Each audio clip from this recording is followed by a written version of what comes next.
Alô pessoal, professor Russo Born, vamos então para a nossa aula de Geografia, turma 301, nosso módulo 10. Vamos então falar sobre um importante país nesse momento, Japão.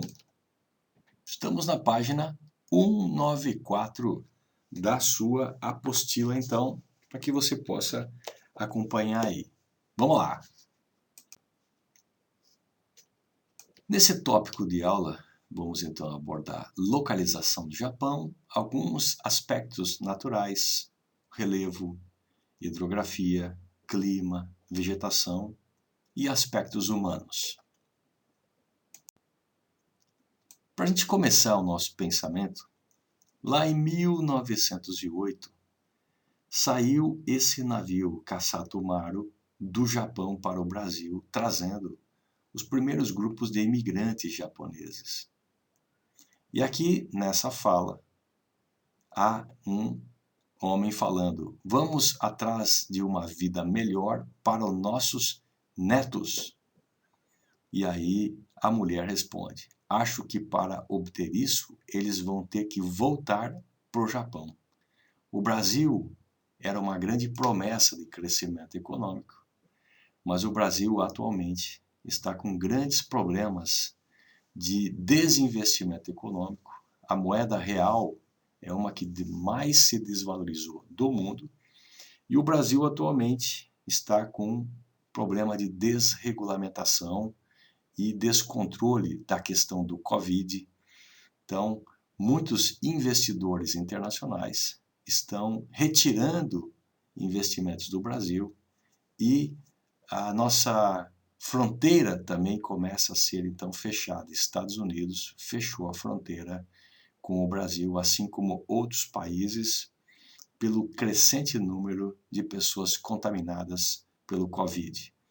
Lembrando que o Covid não impactou na economia do Brasil por si só. A economia do Brasil já está em queda desde 2014, mas esse vírus veio a impactar muito fortemente já numa economia bastante fragilizada. O Japão, então, está num clima totalmente temperado. O Japão está, então, em um clima totalmente temperado. Dessa forma aqui. Então, totalmente temperado. Lá no norte, nós temos, então, aqui o Círculo Polar Ártico. Então, o Japão está dentro de um clima temperado. O Japão, então, formado pelas ilhas aqui de Hokkaido, Honshu, que é a maior ilha do Japão, onde está a capital, Tóquio. Temos aqui a ilha de Shikoku e Kyushu, que está mais aqui ao sul. São as grandes ilhas que coordenam as mais de 3.000 ilhas do Japão, próximo então aqui à Coreia do Sul. O relevo do Japão é muito recente. 80% são montanhas jovens, ou seja, tremores de terra todos os dias, porque está localizada entre 4 placas tectônicas. 15% do relevo é formado por planícies litorâneas, ou seja, as planícies são muito estreitas, devido então ao relevo bastante acidentado formado por montanhas recentes que têm manifestações vulcânicas. Os rios, claro, são de pequena extensão, diferente, por exemplo, como os rios da China, o Rio Amarelo, o Rio Azul ou o Rio Amazonas no Brasil. Então, o Japão é formado por rios de pequena extensão e um litoral muito estreito.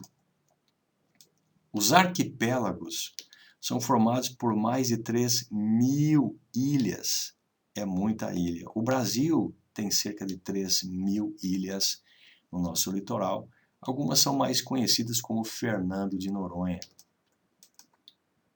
O clima ele é temperado. Primavera, verão, outono e inverno, basicamente temperado oceânico, bastante úmido, portanto, porque são ilhas, é um país insular. E a vegetação é formada por coníferas, ou seja, aquela vegetação tipo como se vê nas árvores clássicas de Natal. Então, as árvores coníferas. A população japonesa de 1870, com previsão para 2100, nós estamos em 2020, ela teve uma época de grande crescimento. 1875 teve um crescimento bastante acelerado, estimulado pelo governo. Mas pós Segunda Guerra Mundial, 1939 a 1945, então houve aqui uma redução populacional devido à guerra e programas de controle populacional. Então a população ela teve e aponta para uma inclinação e uma queda abrupta da população. Em 2025, há uma previsão aqui de queda populacional progressiva. E essa queda progressiva preocupa, então, o governo japonês. Lá por volta de 1965, a pirâmide etária japonesa já mostrava aqui um encolhimento da base da pirâmide. Então, aqui a quantificação da população mostrava já por volta de 1965, pós Segunda Guerra Mundial, nesse ponto aqui, cada vez menos nascimentos, uma população aqui, ó, que está numa idade adulta e ainda com poucos idosos.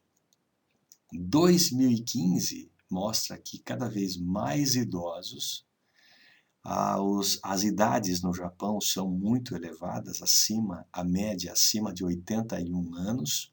O Brasil tem média de 75 anos para os idosos. Claro que pessoas aqui vivem mais de 100, mas no Japão existe um grande número de idosos, pessoas acima de 65 anos. Então é um grande número de idosos, muito diferente da década de 60, e cada vez mais a base da pirâmide está encolhendo, diminuindo o fluxo de jovens. A previsão para 2065 é que tenha uma grande quantidade de idosos e cada vez menos jovens. Então o Japão possui um grande desafio: estimular que a própria população japonesa reproduza.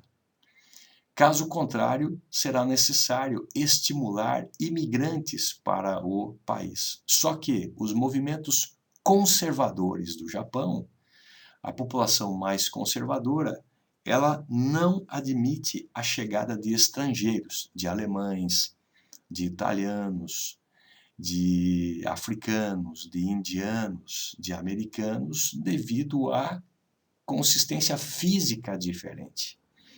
Eles têm um biótipo diferente, então os mais conservadores gostariam e estimulam que haja uma própria continuidade do próprio estilo japonês. E a imigração faz com que a homogeneidade seja diferenciada, a heterogeneidade predomine no Japão.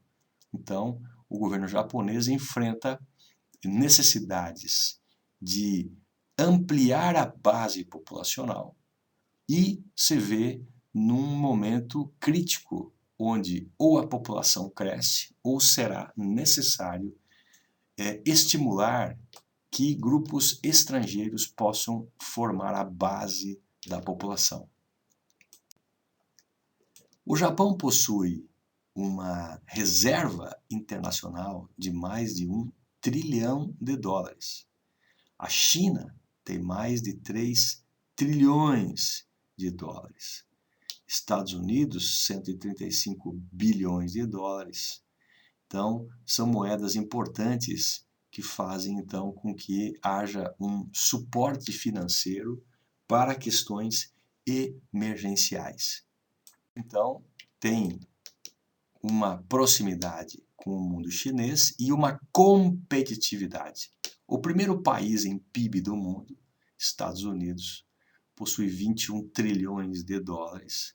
O segundo país do mundo é a China, que ultrapassou a economia do Japão, que desde a década de 80 vem com grandes problemas de estagnação econômica. A China possui uma população de 1 bilhão 430 milhões de habitantes e atualmente, como a economia internacional está parada, a China cada vez vende menos para a Europa, paralisação econômica devido ao Covid, a China cada vez vende menos para a Índia, a China cada vez vende menos para os Estados Unidos. Então a China está se voltando para o seu mercado interno. Existem países com poucas pessoas, mas a China tem muitas pessoas.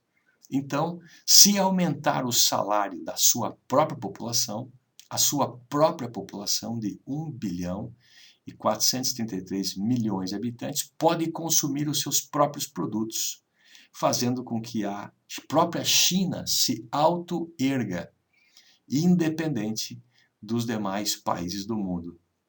É uma situação emergencial para que a China consiga elevar sua economia em meio a essa pandemia. Então, a China é o segundo país em economia do mundo e, posteriormente, vem o Japão com 5 trilhões de dólares. A competitividade pela hegemonia econômica internacional atualmente não está entre Japão e Estados Unidos, mas sim entre China e o governo, então, do Donald Trump. Ilhas Senkaku. As Ilhas Senkaku ficam nessa região próxima a Taiwan. E Japão disputa o petróleo que existe nessa região aqui, ó, nas proximidades da China e ao norte das Ilhas Senkaku, que fica próximo aqui às Ilhas Taiwan. Aqui nós temos então Taiwan, aqui nós temos as Ilhas Senkaku e toda essa mancha de petróleo aqui, ó, é disputada entre o Japão, que entende que toda essa porção lhe pertence, mas a China entende que toda essa região lhe pertence. Então aqui existe uma disputa, principalmente após a explosão das usinas nucleares em 2011, lá no Japão, em 2001 no Japão. Então nós temos aqui uma disputa muito grave entre potências nucleares nessa porção do mar e Estados Unidos, volta e meia, passa com seus navios nessa região, aumentando as tensões nessas regiões. Falamos então, pessoal, sobre Japão nesse momento. Então, falamos aí sobre o módulo 10, Japão, sobre alguns pontos importantes. Até a nossa próxima aula. É isso aí.